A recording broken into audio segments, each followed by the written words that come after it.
So every year when a team gets eliminated from the playoffs, the NBA fans go immediately to their best player and say that they should trade that said player. So this year when the Atlanta Hawks lost to the Boston Celtics in 6 games, everybody was saying that the Hawks should trade Trey Young. Now, this has always kind of been a thing with the Hawks. Do they try to build around Trey Young? Do they trade him to get assets to build around their current core? Maybe go with DeJounte Murray as the starting point guard long term, as he's going to be a free agent in 2024. And while I don't think that the Hawks are going to trade Trey Young, it's definitely an interesting exercise to think about what they could get for him. So yeah, today we're just going to be looking at some Trey Young trade ideas that you guys gave me over on the community tab. If you guys just want to partake in these, because I do plan on doing these for a couple other players, just make sure you subscribe to the channel and you can see the posts when they come up there on the community tab. And if you guys enjoy these trade idea types of videos, drop a thumbs up and let me know down below if you agree with these trades, you disagree, or maybe who we should do next. You want to see me do this with Karl Anthony Towns, Chris Middleton, Paul George, Kawhi? We could do anyone. So the first one comes from Samuel, and he mentions that the Hawks could trade Trey Young to the Magic for Jonathan Isaac,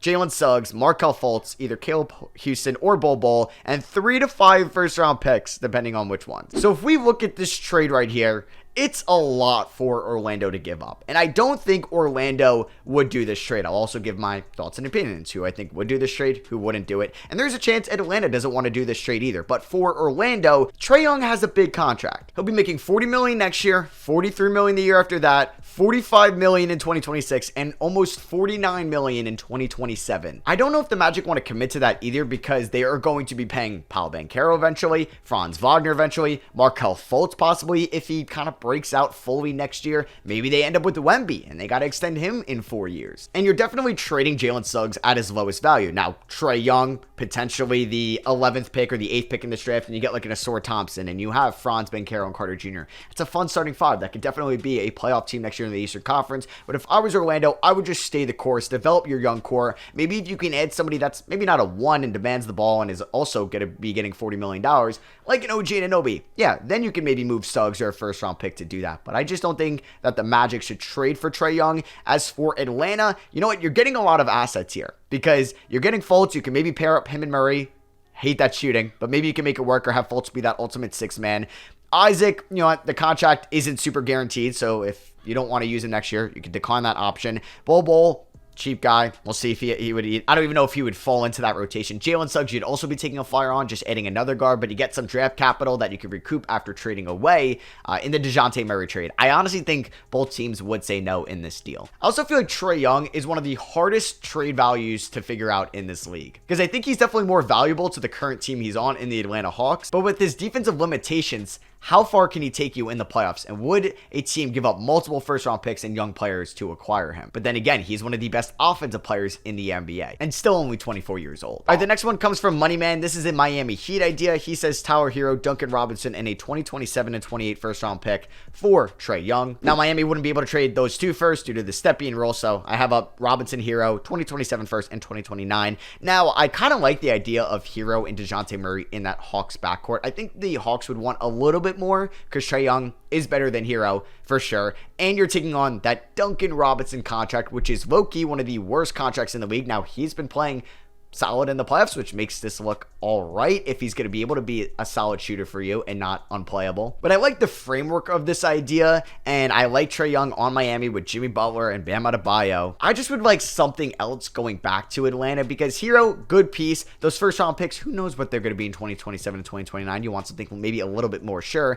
And Duncan Robinson, like I said, not the greatest contract in the world when you're already paying Bogdan Bogdanovic, DeAndre Hunter, some other wings. You're going to eventually have to pay AJ Griffin down the line, maybe Jalen Johnson as well. And Sadiq Bey is going to be a restricted free agent in 2024. So I think for Miami, if you could offer this and they would accept it, I would do it. If I was Atlanta, I wouldn't really do this. I don't think you're going to get enough in return. We have a Pelicans one from William. He mentions that the Pelicans can get Trey Young. Atlanta gets CJ McCollum, one of Herb Jones or Trey Murphy, and 3 to 4 first round picks. So I put in Herb Jones here because I don't know if Atlanta would want another scoring wing, because I just mentioned the ones they currently have. As you have CJ McCollum here to make the money work. Him and DeJounte Murray would actually be a pretty fun backcourt. You get Herb Jones, who could just be an elite perimeter defender for you, and you're recouping some of those draft picks that you traded away in the Murray deal. And for these, maybe you get the Lakers pick in 2024. Maybe you get the Bucks pick in 2025. Who knows where Giannis is going to be then? And you get the Pelicans lottery pick here in this year's draft. I honestly like this return for Atlanta. I would think long and hard about this deal, and maybe you could flip McCollum eventually if you don't like that fit, because I'm sure a team would want McCollum. But even if you wanted to keep McCollum, him and Murray in that backcourt can help you stay competitive and relevant in 2024 and 2025. I honestly don't think the Pelicans would do this deal. I think what attracts and makes the Pelicans at least a desirable future, or has a desirable future, is because of their draft capital and their young players. And Herb Jones, one of the top guys there, because of his elite perimeter defense, and you get those first round picks. Like, yes, those, or that Lakers pick and that Bucks pick could be in the 20s, but there's a chance maybe they're in the lottery, and that could make your future look a little bit more brighter. So I think the Pelicans would honestly say no in this deal, and the Hawks could think about this and say yes. We have a Clippers one from Tobias here, and it's an idea of like Paul George and Terrence Mann going to the Hawks and the Clippers getting Trey Young. The Hawks couldn't technically trade for Terrence Mann at this current moment due to some salary cap limitations. They would go over the hard cap because Paul George is making a little bit more than Trey Young, and Terrence Mann's making about $10 million a year. But it's an idea, because Paul George and DeJounte Murray in that backcourt would be a lot of fun. But Paul George is already 33 years old. He's had his injury concerns.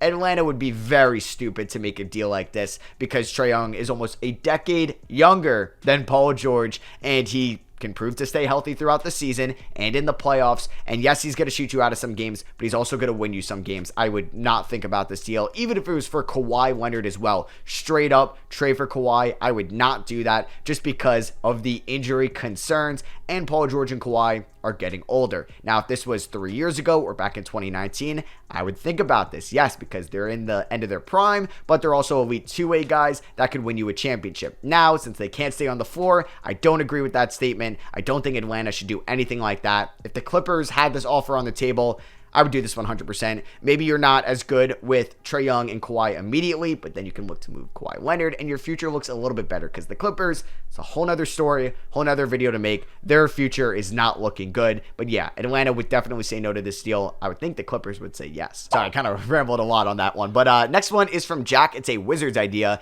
It's a Trey Young and a 2029 swap going to the Wizards. The Hawks get Monty Morris, Johnny Davis, Daniel Gafford, Corey Kispert, 2023 second from Chicago, and a 2027 top 5 protected first from Washington, and that 2029 swap as well. Now, I could see a team like Washington being desperate and go all in on a Trey Young, and maybe they trade multiple first round picks. With this current framework, they couldn't get it done due to them paying Bradley Beal a lot of money. We'll see if they re-sign Kristaps Porzingis and Kyle Kuzma, because that could make this complicated as well. And for Washington, I'd probably do this trade. Now, Bradley Beal and Trey Young in the backcourt is disgusting defensively, but it's very fun offensively, and it raises your ceiling a little bit. You'd have Trey Young, you'd have Bradley Beal, you maybe can re-sign KP, maybe you bring back Kuzma, but if you don't, like, you still have Denny Avdija, and it maybe gets the Wizards out of purgatory, and maybe around like that 6th seed, 5th seed, and they could make a run in the Eastern Conference, and I'd be willing to part ways with Johnny Davis and Corey Kispert, as Corey Kispert is probably the best asset in this deal. For the Hawks, though, I wouldn't do this. One, you're trading Trey Young to a division rival, or at least a division opponent that you play multiple times a year,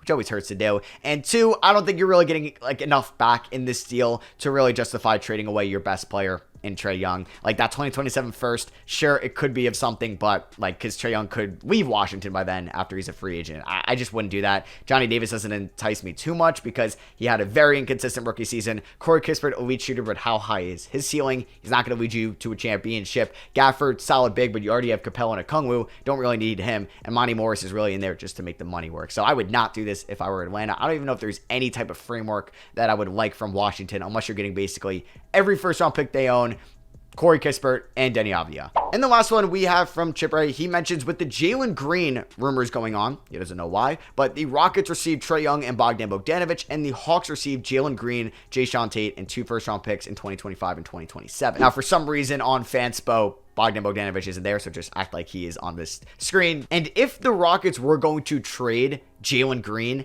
trading him for Trey Young wouldn't be the worst idea, because you'd have Trey Young. I don't know if you would keep your first round pick in this deal if you were trying to acquire Trey, and you do have the draft capital to go out and get him. Now, some of the Rockets picks are going to OKC from the Chris Paul Rush trade, which in hindsight was a terrible trade for Houston, but they do have some of those Brooklyn first round picks in the James Harden deal. That could look pretty good, because Brooklyn, after trading away KD and Kyrie, weren't good. And if they don't make a major move this offseason, Brooklyn might not make the playoffs next year, and those picks could be very valuable as well. And yeah, you move Jalen Green, you still have Jabari Smith to build around, you have Tari Eason, Alperen Şengün, and you're adding Trey Young, who definitely raises your floor.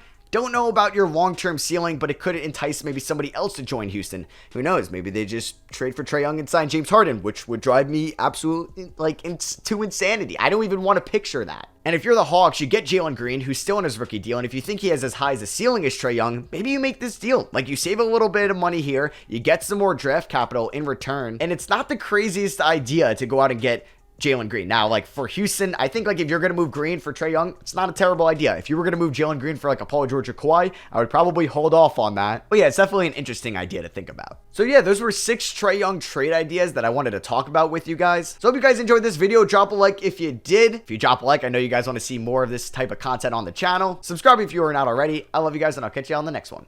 Peace.